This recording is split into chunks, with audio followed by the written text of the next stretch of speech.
All right, folks, court is now in session. This is the state of Texas versus Loretta Nicole Holmes. Tonight, a deferred adjudication plea, restitution figures that matter, and a later compliance hearing that nearly sends everything off the rails. We'll break down what deferred adjudication actually means, why pleading no contest matters, and where this case pivots from paperwork to real consequences for family and housing. Buckle up. By the end, you'll know what was at stake, who gained an edge, and whether the system helped or hurt a mom trying to pick up the pieces.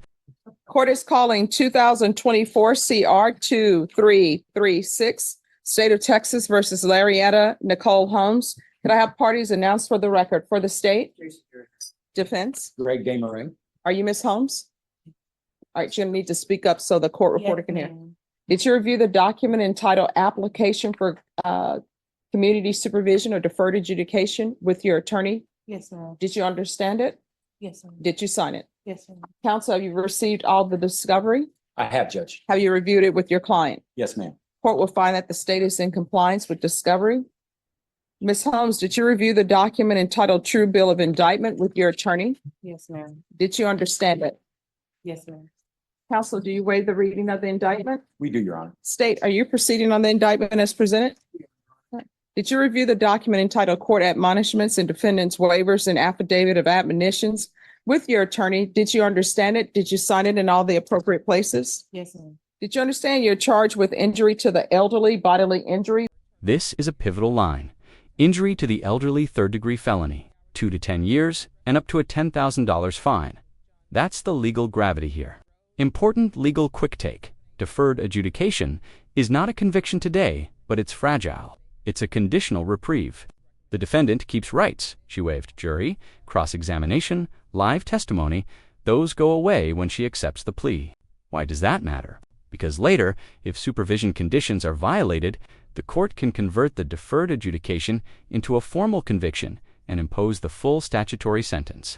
So, what looks like a deal can become a trapdoor if probation conditions aren't met. And the stakes for a mother with 2 kids are enormous. That's a third-degree felony. Range of punishment is anywhere from 2 to 10 years in prison and up to a $10,000 fine. Yes, ma'am. If you have a plea with the state, the court does not have to follow your plea. If for any reason the court does not follow your plea and gives you more than you bargained for, the fact that you entered a plea will not be used against you and you will be allowed to withdraw your plea. Did you understand? Yes. Did you understand you have a right to jury trial, a right for you or your attorney to cross-examine and confront any witnesses the state would call and the right to remain silent? Yes. Did you understand by entering this plea, you were giving up those rights? Yes, ma'am. And did you intend to give up these rights and enter into a plea? Yes, ma'am. Did you understand that the court were to grant your application for deferred adjudication? If for any reason your deferred adjudication were revoked, the court could find you guilty, sentence you up to 10 years in prison and up to a $10,000 fine. Yes. Off the record for a moment. Excuse me. Oh, no, it's not a problem. This system is new and it's taking us a while, but we're going to be just fine. We're back on the record. Counsel, has your client been able to provide you with any defenses? She has, Judge. Do you believe she has a rational as well as a factual understanding of the charges against her? I believe she does, Your Honor. Do you believe she's currently competent and was legally sane at the time of the offense? Yes, ma'am. Ms. Holmes, has anyone threatened you, coerced you, or placed you in fear to get you to enter the plea? No, no. Anyone promised you anything other than the plea? No. Are you satisfied with the way you've been represented? Yes, ma'am. I'm sorry, what? Yes, ma'am. Are you a U.S. citizen? Yes, ma'am.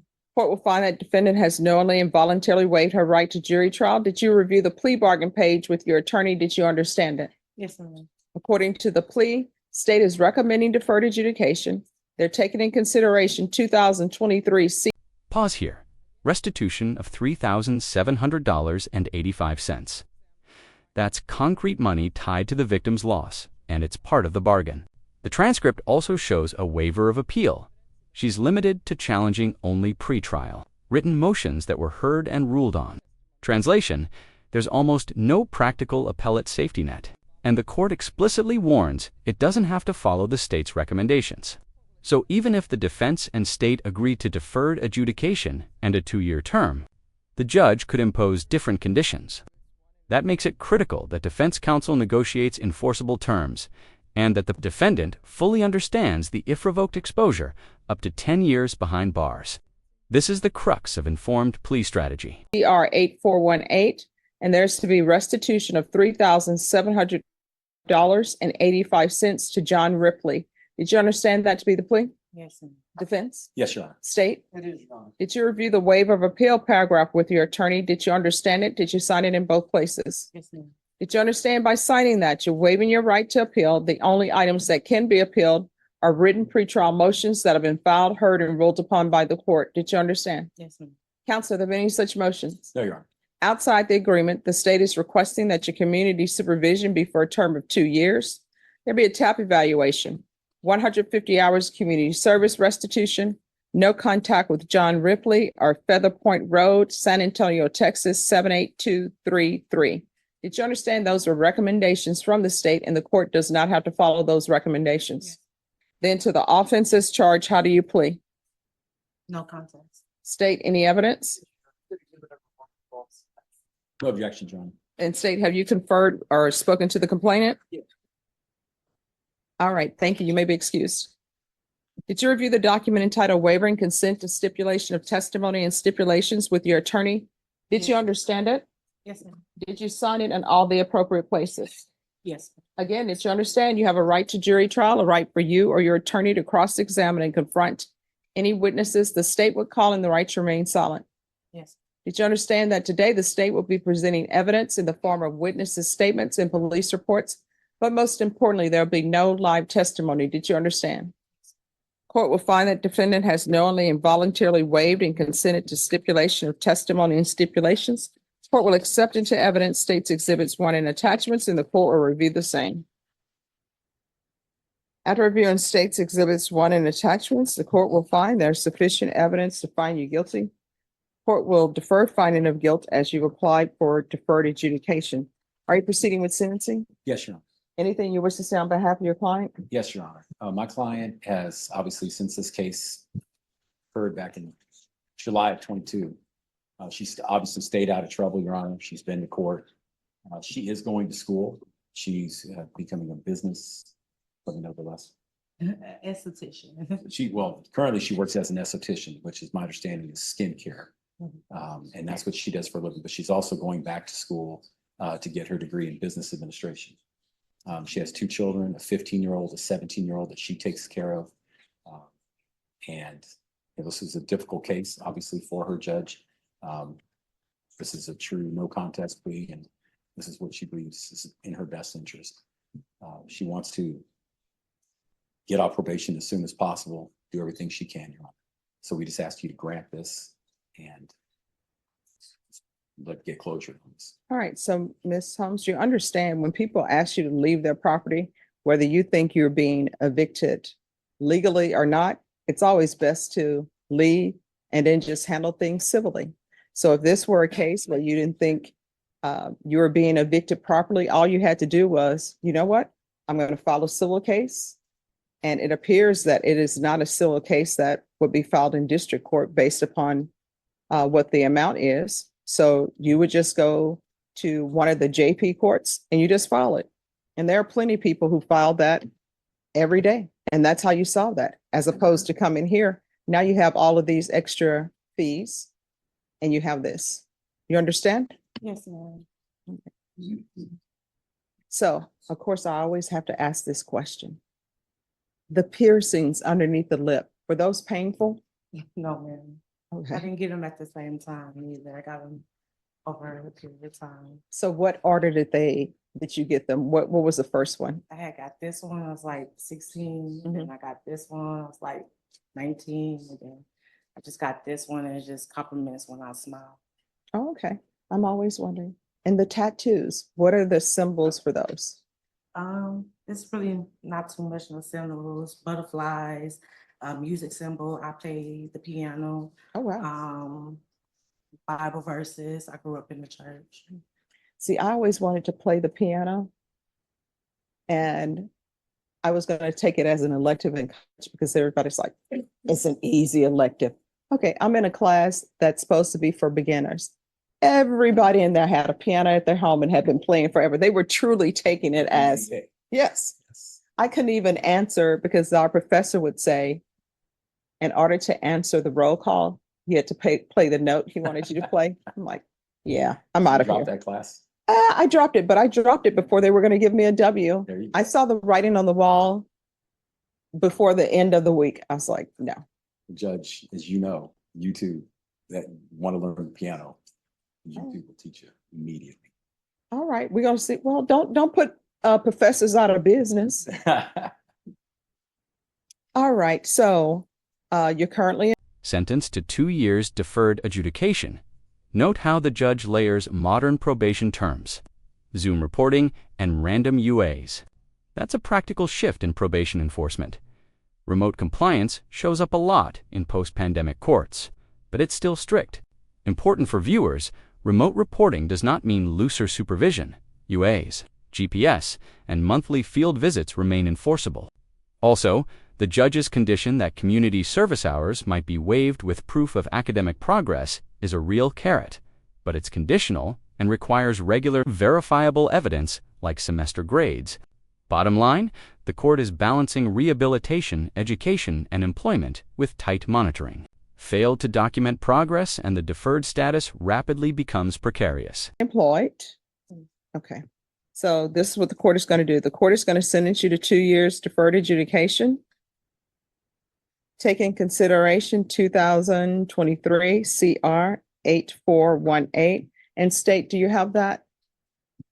There's going to be regular reporting by Zoom. Thank you.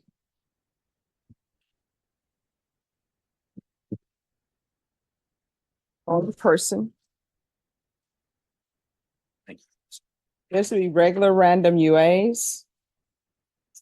I always have to tell people who are new to probation, when you're on probation, you're not allowed to drink alcohol at all, even at your own home.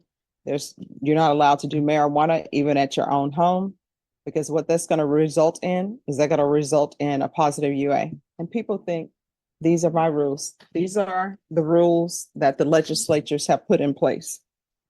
So if you're UA today, is everything going to be fine? All right, what's going to be in your system? All right, so we're going to do random UAs and we're going to test for levels. So those levels need to start going down. You understand? And do not, if they file a motion to revoke because your levels are increasing, do not come back to the court saying you were around people who were smoking, because you have children. You shouldn't be around people who are smoking because it gets in your clothes and children end up smelling like marijuana. Their clothes smell like marijuana. And then children who are at school tend to tease them. And we don't want that. There is to be 150 hours of community service restitution. May I speak to that, Judge? Yes. Is it possible if she can show semester grades going towards her business administration degree, that can satisfy some of that community service? I was just about to say. Thank you, Judge. Thank you. ESPN. The community service hour. Yeah, we're here. The community service hours will be waived once she provides proof of her BA. And honestly, you should be able to finish that, hopefully, before your community supervision has expired. But if you show the court that you're actually taking classes, and when I say take classes, your attorney know I will mean this, not just one class a semester, you understand? And I understand that you work, I understand that you have children. So for you, it's going to have to be at least 4 hours a semester. And that's not full time. For this court, at least 8 hours is full time. But because of everything that you have going on in your life, probation, she needs to do at least 4 hours per semester. There's to be anger management. There's to be no contact with John Ripley or the address on Feather Point Road. And there's to be the restitution amount of $3,755.85 to John Ripley.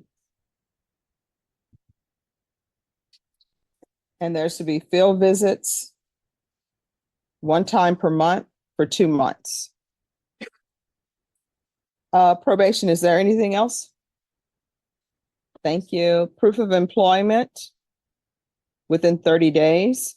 There's to be no employment as a home health care provider or with minors. And Judge, was the fine probated? Is that something I need to address? Or- There was no fine asked for. You're welcome. Probation, anything else? Is there anything else you need from the court to be successful? All right, did you review the document entitled Trial Court Certification of Defendant's Rights to Appeal with your attorney? Did you understand it and did you sign it? Yes, ma'am. Because this is a plea bargain agreement, because I followed your plea bargain agreement, and because you waived your right to appeal, you do not have the court's permission to appeal. Off the record, in this court, to be successful in probation, communication is key. If you have an issue, let your probation officer know about it. If you feel as though your probation officer isn't addressing it, you can always come back to the court and we'll take it up. All right, do you have any questions? All right, good luck to you. Thank you, Judge. May I be excused? Yes, Thank once you. she talks to probation. Court is calling 2024 CR 2336 State versus Larietta. Nicole Holmes, could I have parties announced? Andrew Harris Ailman for the state. John Robertson from Ms. Holmes. And are you Ms. Holmes? Yes, ma'am. Are you the same Larietta Nicole Holmes who was placed on deferred adjudication in 2024 CR 2336 for the offense of injury to an elderly person with bodily injury on June 13, 2024 for a period of 2 years? Is that you? All right, you're gonna have to make sure you keep your voice up so that I can hear and the court reporter can hear. State? In Bexar County, Texas, the defendant Larietta Nicole Holmes did then and there fail to report to the supervision officer as directed for the months of March and April 2025 in violation. This is where deferred adjudication's fragility shows up in live color, pleading true to failure to report in March-April 2025. By pleading true, she admits the violation and faces the legal reality the judge spelled out. Guilt could be found and the court could impose up to the statutory maximum. Counsel is clearly negotiating a package, GPS, job searches, community service, but remember this, any plea to a violation is voluntary and informed, only if the defendant is aware of the full exposure. A smart audience question: did she get enough mitigation evidence in the record about her utilities, health events, or caretaking duties? That context can mean the difference between continued supervision and a revocation motion being granted. In probation court, narrative matters as much as paperwork. Of condition number 4. How do you plead to that, true or not true? State? State waives the remaining violation allegations. Any objection to the waivers? No, Your Honor. Did you understand by pleading true to violation of condition number 4, the court could find it true, grant the motion, find you guilty, sentence you up to 10 years in the prison and up to $10,000 fine? Knowing that, do you still wish to plead true to violation of condition number 4? You still want to plead true to violation? All right, so here's the thing. You're going to have to speak up. And you need to speak the way you speak when you're not in court before me. So whatever agreement you think you've worked out with the state, I don't have to follow that agreement because this is a contract and it's a contract with the court. It's not a contract with the state. It's not a contract with the defense. So you pled true to violation of condition number 4. Regardless of what agreement you think you've reached with the state, I can revoke you and sentence you to 10 years in prison. Do you understand? Yes, ma'am. All right, knowing that, do you still wish to proceed with this plea of true? Yes, ma'am. All right, is there a proposed agreement? Yes, Your Honor, to deny the motion, continue on regular supervision and amend for the following conditions. Immediate placement of GPS monitor for 6 months. Proof of residence or proof of employment with every OV. Don't know what OV stands for. If no proof of employment, then proof of disability. If not on disability, 4 job searches per week, as well as minimum of 12 community service hours performed monthly. Immediate enrollment in anger management course. IVR call inline for 4 months. Bi-weekly reporting for 4 months.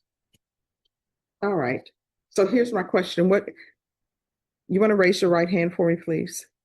Do you solemnly swear or affirm the testimony you give will be the truth and nothing but the truth, so help you God? Yes, ma'am. You can lower your hand, state your name for the record. Larryetta Holmes. What have you done since you've been on probation? Since I've been on probation, I did try to finish my classes. So you didn't finish your classes, you tried to, all right? For community service, because last time I was here, my lawyer asked if I could use, I was getting my BA, Mhm. and he asked if I could use that for community service. And why didn't you finish that? A lot in between the time happened, so I did have to drop. What has happened? Lights were turned off in November, and it was hard for me to try to get any type of assistance for it because it was overdue and they just turned it off. So in between time, I was trying to find assistance, I was trying to find work, and also trying to maintain my home, and keep up with everything that I could, and also raising my 2 children. So where are your children now? Who's raising them? My son, he's with his girlfriend, and my daughter, she's with my sister. She works, my son works. Both of them work, they're both of them in school, and they both get good grades. Okay. So here's the thing with lights being turned off. Back in the day, people didn't have lights. You turn on a candle.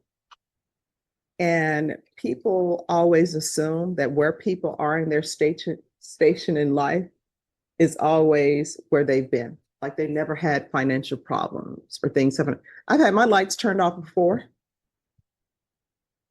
And you know what?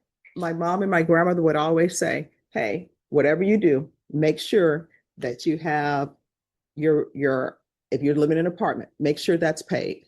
If you're living in a house, make sure that paid. If the lights get turned off, if the water gets turned off, at least you'll always have a place to stay. So getting your lights turned off, and sometimes people are like, oh my gosh, that's so embarrassing. It's like, I still have a place to stay. Getting lights turned off happens to everybody. I guarantee you, a majority of the people in this courtroom, attorneys included, deputies included, court reporter included, have at some point had some utility turned off. One time it happened to me, and it's just because I forgot to pay the bill. And I'm like, hey, why is my water not on?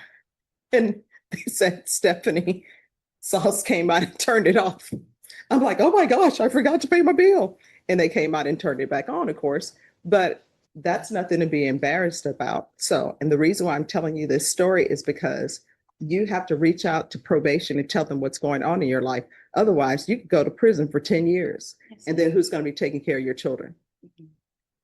Now, what's happening with the new number one in this case?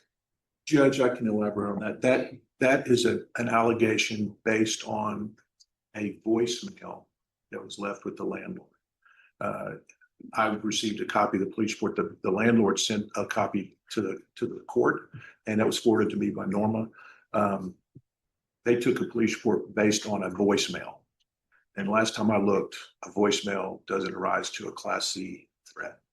What?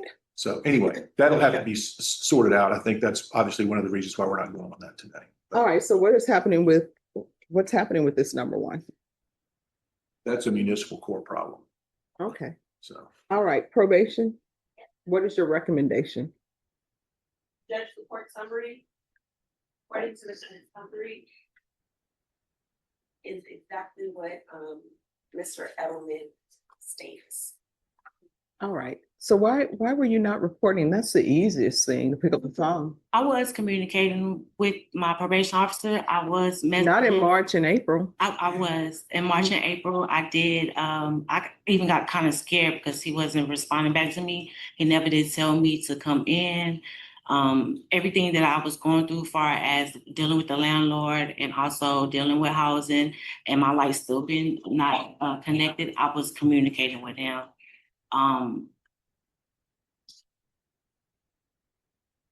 So has she been communicating? Judge, I can check the notes. All right. that's one thing we discussed, Judge, is that communication, however the communication is not a substitute for reporting. And I think Clarice understands that. And my lawyer did make a good recommendation. He's when, communicating, texting, sometimes it's best for me to go down there. And I didn't know that. To set up an appointment, go down there so I could be seen And that way it wouldn't be no miscommunications.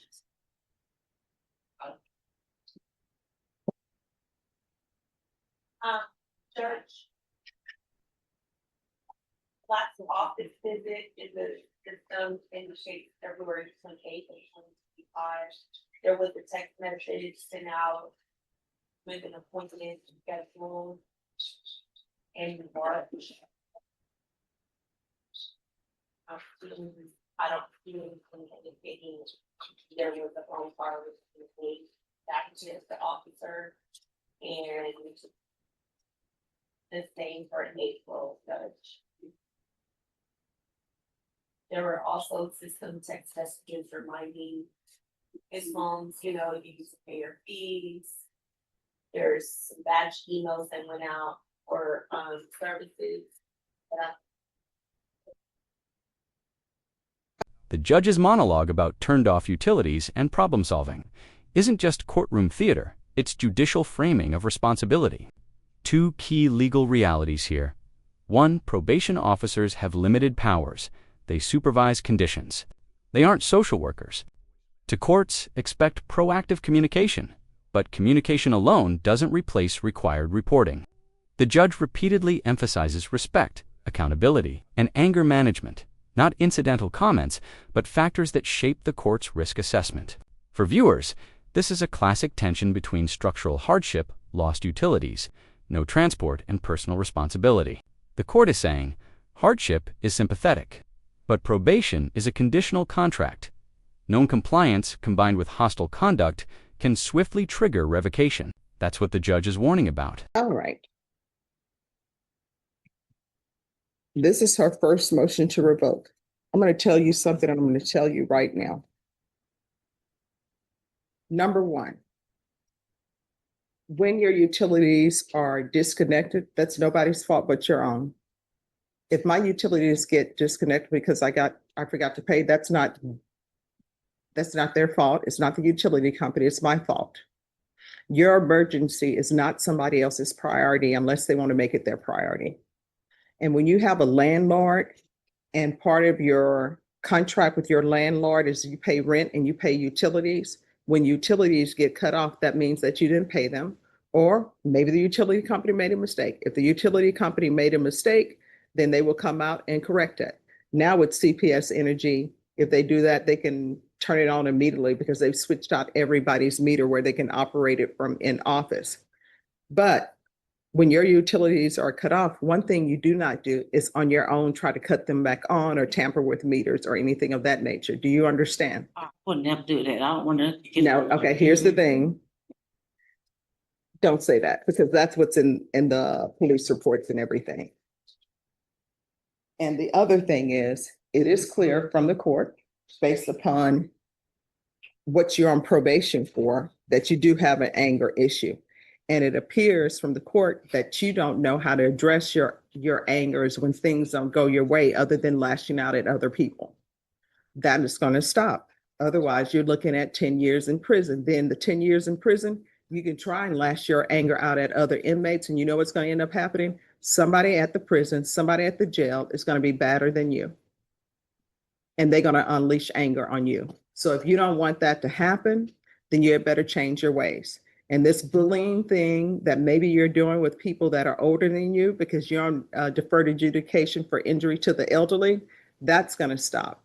And your landlord says that they're 57 and they have a disability and they're having to deal with you. So if you were living at that property, you don't have to worry about not having lights at that property because the court is no longer going to allow you to live at that property and you're no longer going to be allowed to have contact with her. If you have contact with her, a motion to revoke is going to be filed. Do you understand? Yes, ma'am. See, and I don't know why you're giving me that attitude now. You know what you did to Miss Holmes, that breathing hard. No, that breathing hard thing. Yes, ma'am.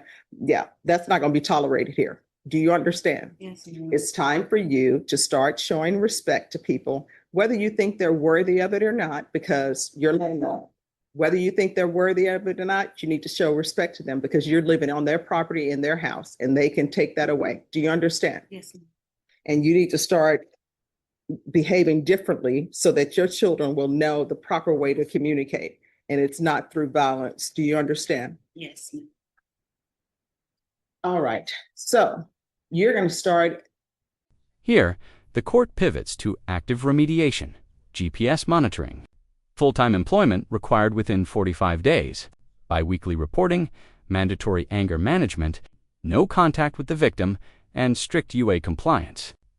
Legally, GPS and UAs are powerful supervision tools. They create objective evidence of compliance or violation.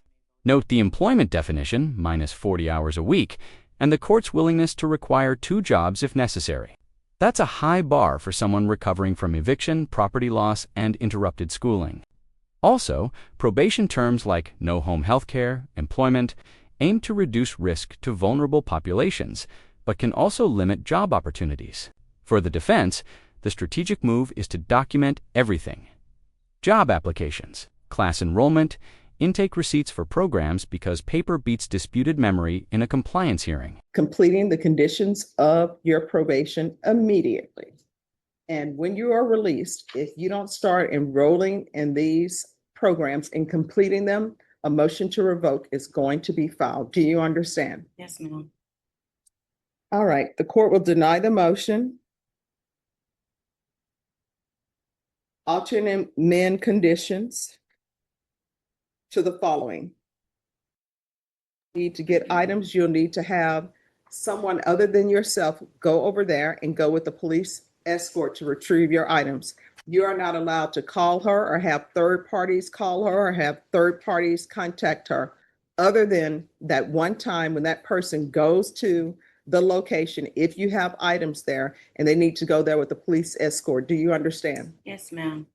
You're going to start your anger management classes and probation. What is the earliest she can start anger management?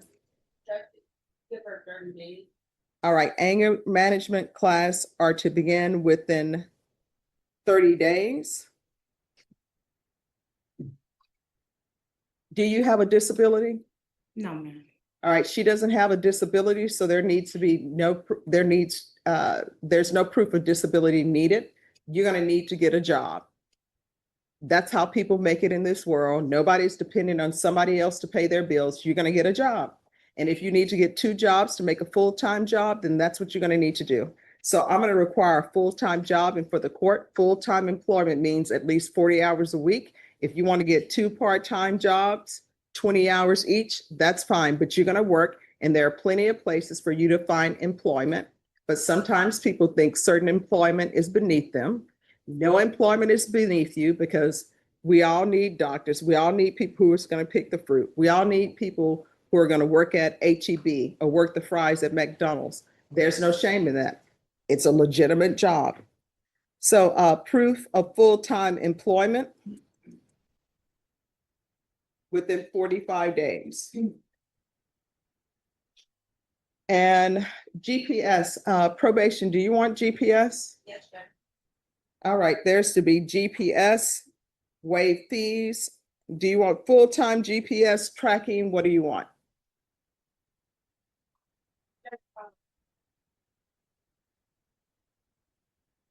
Partial GPS for now. All right, partial GPS for employment. And GPS is until further notice. And do you still want this IVR hotline? That's part summary indicates she's helped submit for UA. Why are you not going in for your UAs?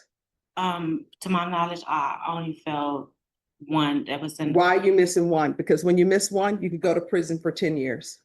I think the day that I missed that was when I went to the office to see him. And by the time it was time for me to leave to get in my Uber, they were going to be closed. And I think it fell on a weekend.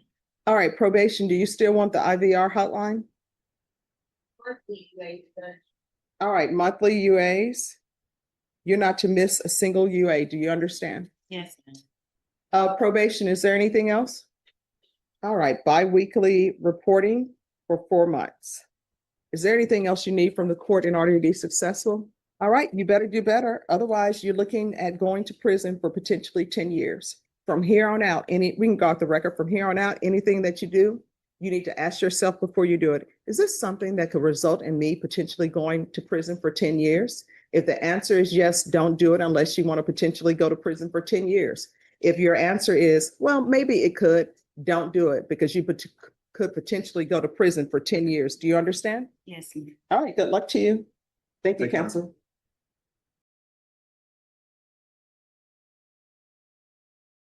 When someone says hello, there's usually a response back. So let me just tell you what's going on. You're being rude and disrespectful to your probation officer. You act like you're not on probation. When I say there's to be no contact, there's to be no contact. And now you're using profanity towards probation officer like you're not on probation and that this is somehow his fault. It is not. It's all your fault.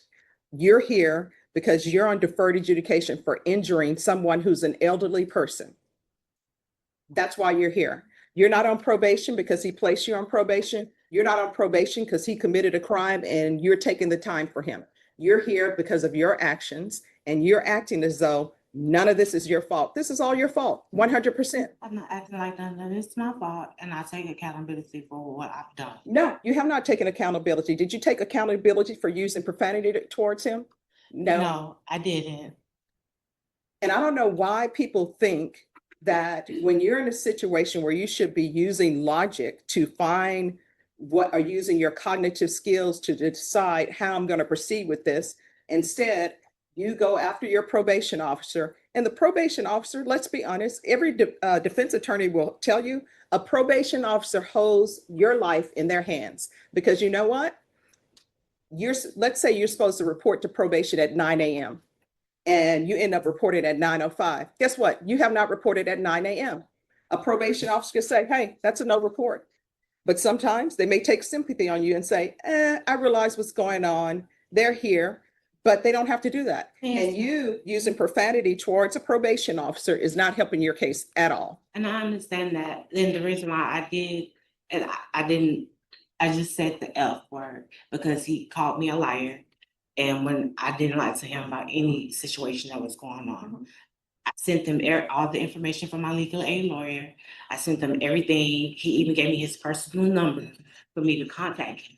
When I had to go to the emergency room and had to get a blood transfusion, he even offered to take me there.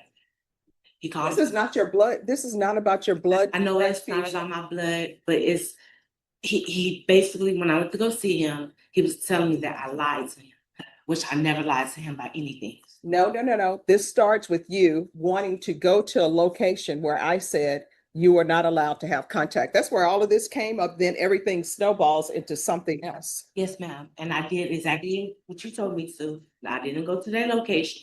I filed my police reports. I did everything that I could do without going to that location. All right, so then that was it. I don't know, what do you expect him to do? Like, I like for people to just put their cards on their table. Sometimes people are like, judge, but I like everybody to have an understanding. So you go to him because you want to go to a location and retrieve items when I told you you couldn't go to that location. So we're back to the point. What did you want him to do? I asked him, was there any assistance or any way that I could? He told me, I don't know. He told me he didn't know, he couldn't help me. So I didn't have no other choice but to call the police, make a police report. I had my daughter, she's 16 years old, to go there. When she went there, she took pictures of everything that was outside. All right, so again, what did you want him to do? He said, hey, I don't know, there's nothing I can do for you. When I contacted Ms. Adams, she told me to ask my probationer if there's any assistance that he can help me or provide without going to that location. And he's saying no. And he said no. And I told him I don't have no other choice. My children is 16 and 18. They didn't have the money. They don't have money for you all. My daughter just quit her job because no one was able to take her to work. So I didn't have nobody else to help me get. So again, I don't know how this translates into you using profanity against him. He's like, I can't help you. And honestly, it's not his job to help you get your things. Really, you know what a probation officer's job really is? And they'll correct me if I'm wrong, but their job is to make sure that you abide by your conditions Everything else that they're doing is just extra, but that's not their job. It's not, for example, if you can't pay your utilities, it's not their job to find places for you to pay utilities. They'll do it. They'll say, here's some places that you can call. But that's not his job. And if he tells you, I can't help you with getting your things, again, we're back to the point. He says, I can't help you. So what do you want him to do? He's like, I can't help you. And How does that translate into using profanity against him? And then telling him, sending him an email, telling him all this is his fault and it's on his shoulders. It's not. All of this happened because of you. Guess what? You can't go to that location because you injured an elderly person. That's why it's all your fault. And there are consequences for all our actions. It is, and I communicated with him.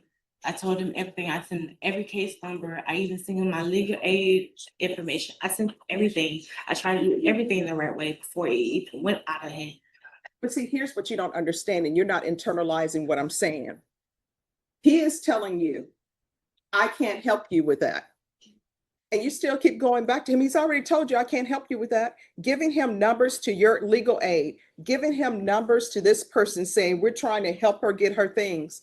He can't help you with that. His whole role is to supervise you on probation. That's it. He can't say, you know what I'm going to do? I tell you what, let me go over there and get your things for you. He can't do that. That's not his job. Now, if he offers to do that, great, but he doesn't have to. He has told you more than once, I cannot help you with that. I still don't understand how that goes and translates into you using profanity against him. His job is hard as it is. And then to have somebody come in and use profanity against them, that's an issue. And then to have you go into that location when you know you're not supposed to, that's an I issue. never did go to the location. I didn't. I had to call the police from a different location. To make All right, so you police called the report. police and then what happened? I made the police report. I went down to the property. I also went down to 315, the headquarters, to fill out all the information because the day I was arrested, everything was stolen. My car, my credit cards, everything. So I'm trying to do everything that I have to do the best way that I can, the right way. All right, the right way is not using profanity against your probation officer. That's not the right way. The right way is not being disrespectful. And you know what? This whole thing with the injury to the elderly, where I ordered anger management, you do have an anger problem. Because when people tell you no, you can't accept that, you take it to 100. He said, I can't help you with that. And then you use profanity against him. You're calling him all sorts of names. Nobody likes to be called out there, give a name. I didn't call him out his name. I just said it was fine. I didn't have no other choice. So I would have to figure it out. No. We're not here because you said it was just fine. Where is the officer? I could come forward, please.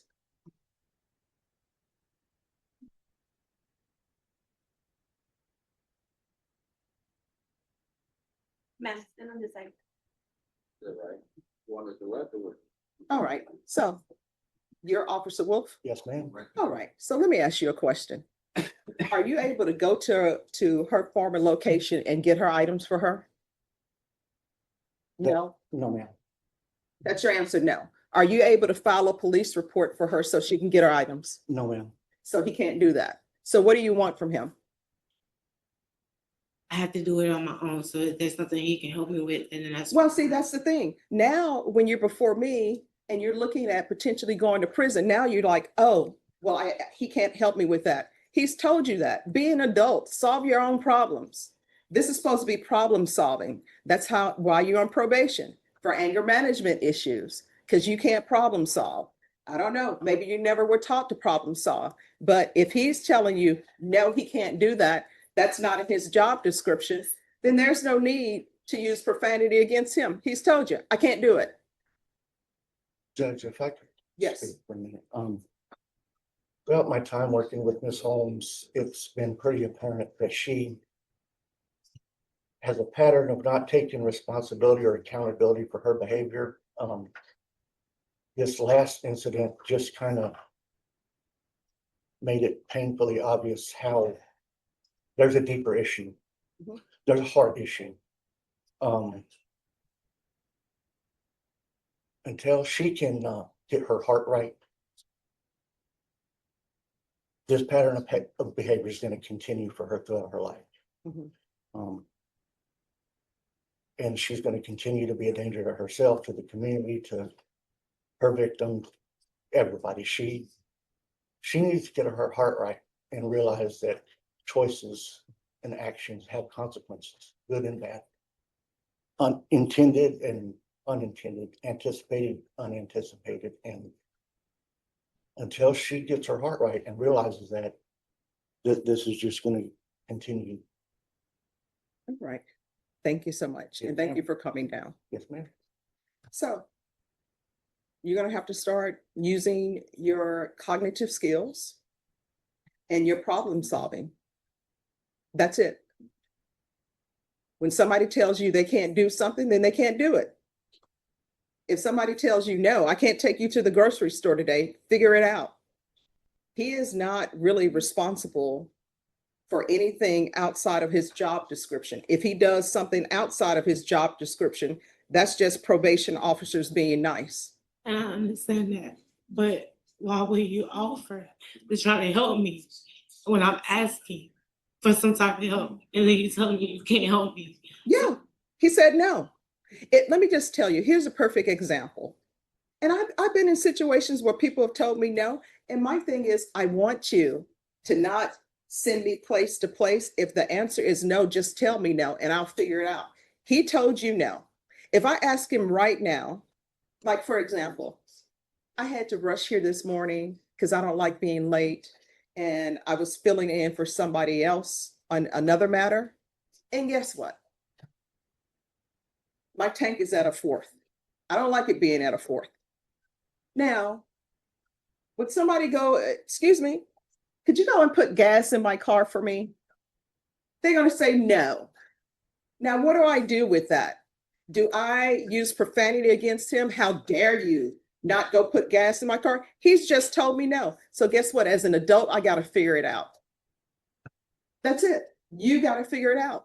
And your figuring it out is, let me get angry with somebody and use profanity against them. And maybe they'll then become so afraid of something and say, okay, we'll do that for you. Not his job. And I can tell you right now, if you don't start treating people with respect, one, you're not going to get anywhere, because when you disrespect people, they don't want to help you. And number two, respect. No, you did not. That's the thing. You're still in this clouds. Like these are not, I don't know how your relationships are outside of this world. But in this world, you need to treat people with respect, whether you respect them or not. Like right now, you can hate my guts all you want to, but you had better say, Your Honor or Judge. You understand? You better not be calling me out of my given name. And you better not be calling probation officers out of your given name. I'm sure he told you, no, I cannot help you. And when somebody says, no, I cannot help you with something, maybe you want to ask them again. You ask them again. If you ask the third time, you're begging. And he's already told you he can't help you with that. That is not his job. That is outside his job description. If he decides to help you outside of his job description, just him being nice. You need to figure it out. The same way people have children and you figured out how to have children, you need to figure out how to get the rest of your life together. You're on probation because of your actions. And honestly, the reports I received, I will tell you, when I received that report, I told them, file a motion to revoke. And then probation came to me and said, Judge, could we do a compliance hearing to have her come in? And I'm like, yeah, if you all want to do a compliance hearing, we will do a compliance hearing. So this is the last time I'm having this conversation with you, telling you, you need to be respectful to people and you need to learn how to problem solve. How old are you? 33. You're 33-year-old. You figured out how to get all of those piercings, right? You figured out how to get the nails. You figured all of that out on your own. You need to figure this out on your own. Is there anything else you need from me? No. All right. Does she need to, when is her next report date? And are you employed? You told me I had 30 days to find a job. I had a business, but all my stuff is gone. All right, so that'll be a no. So Ms. Ferguson? Yeah. Recall her for the week of August 11th, and I'm gonna see how you're doing on probation. What date? I can do that, that's my date, the 11th. All right, so you're coming back on August 11th for me to get a report on what's going on. If you'll give her a reset form. Probation, Yes, Judge. when is her next report date with you? It's not, I have an appointment set right now, from Officer Wolf's information, she was supposed to be reporting. He wrote on the paper, July 9th. Twice a month. July 9th? That's what he wrote on the paper. All right, so she said her next her next appointment date with him is July 9th. All right, Have to confirm, Mr. Wolf was mentioning that the GPS is supposed to have been installed as well, but that she did not have it. all right. I don't have nowhere to stay, nor address. It was ordered June 5th. And it was supposed to be done to work release waive the fees for partial for employment purposes only. All right, so if you all could give her a list of places for her to find housing. And then we're gonna come back on August 11th, and by August 11th, you need to have the GPS on. All right, thank you. Final takeaways. This case shows the double-edged nature of deferred adjudication. It offers a pathway away from conviction, but it's intensely conditional. The initial plea delivered deferred adjudication, restitution, and supervision terms. The later compliance hearing exposed the case's vulnerability. When life circumstances collide with strict reporting and monitoring requirements, the judge balanced mercy with a firm message: document progress, accept treatment, keep distance from the complainant, and follow reporting rules or risk revocation and the statutory penalty of up to 10 years. Broader implication: courts will often prefer rehabilitation but demand visible, verifiable effort. If you found this case as shocking as we did, make sure to hit that like button, share your thoughts in the comments, and don't forget to subscribe for more jaw-dropping courtroom breakdowns.